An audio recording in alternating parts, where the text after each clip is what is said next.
The Little Match Girl by Hans Christian Andersen, 1845.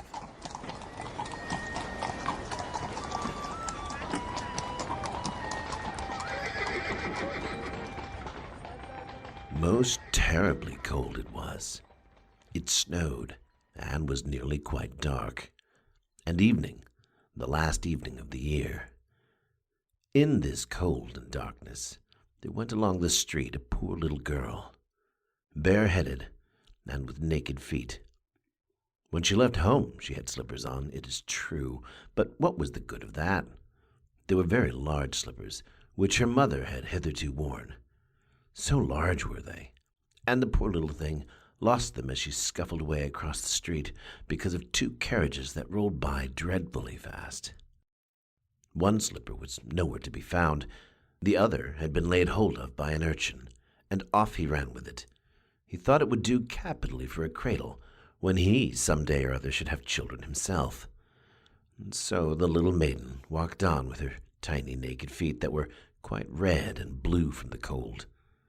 She carried a quantity of matches in an old apron, and she held a bundle of them in her hand. Nobody had bought anything of her the whole livelong day. No one had given her a single farthing. She crept along, trembling with cold and hunger, a very picture of sorrow, the poor little thing. The flakes of snow covered her long, fair hair, which fell in beautiful curls around her neck, but of that, of course, she never once now thought. From all the windows the candles were gleaming, and it smelt so deliciously of roast goose, for you know it was New Year's Eve. Yes, of that she thought. In a corner formed by two houses, of which one advanced more than the other, she seated herself down and cowered together.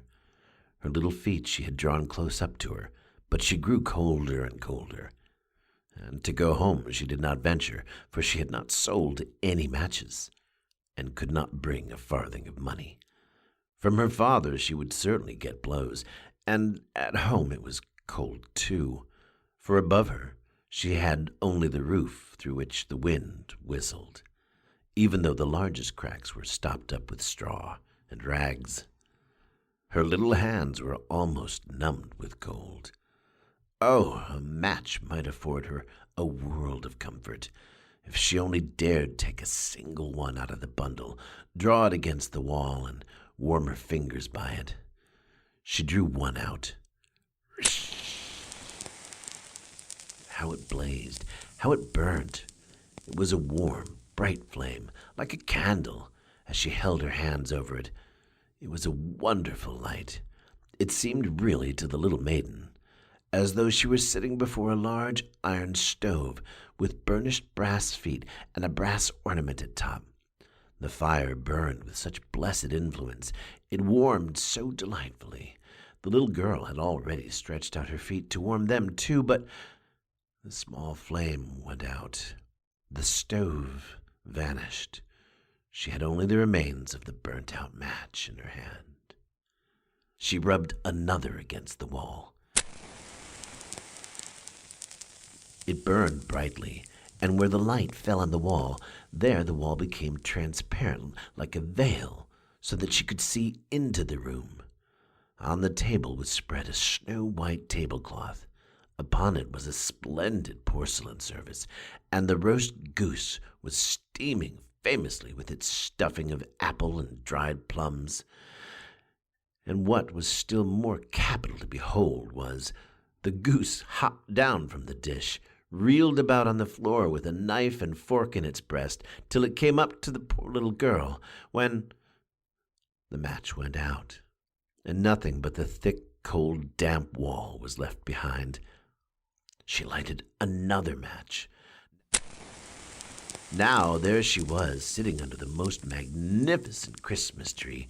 It was still larger and more decorated than the one which she had seen through the glass door in the rich merchant's house. Thousands of lights were burning on the green branches, and gaily colored pictures, such as she had seen in the shop windows, looked down upon her. The little maiden stretched out her hands towards them when the match went out. The lights of the Christmas tree rose higher and higher. She saw them now as stars in heaven. One fell down and formed a long trail of fire.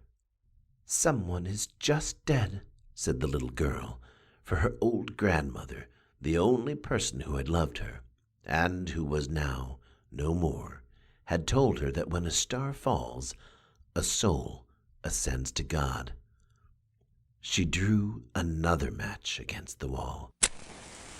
It was again light, and in the luster there stood the old grandmother, so bright and radiant, so mild, and with such an expression of love. "Grandmother," cried the little one, "oh, take me with you. You go away when the match burns out. You vanish like the warm stove, like the delicious roast goose, like the magnificent Christmas tree." And she rubbed the whole bundle of matches quickly against the wall, for she wanted to be quite sure of keeping her grandmother near her. And the matches gave such a brilliant light that it was brighter than at noonday. Never formerly had the grandmother been so beautiful and so tall. She took the little maiden on her arm, and both flew in brightness and in joy, so high, so very high. And then above was neither cold, nor hunger, nor anxiety. They were with God. But in the corner, at the cold hour of dawn, sat the poor girl, with rosy cheeks and with a smiling mouth, leaning against the wall, frozen to death on the last evening of the old year. Stiff and stark sat the child there with her matches, of which one bundle had been burnt. She wanted to warm herself, people said.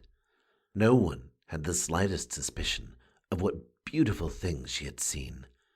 No one even dreamed of the splendor in which, with her grandmother, she had entered on the joys of a new year.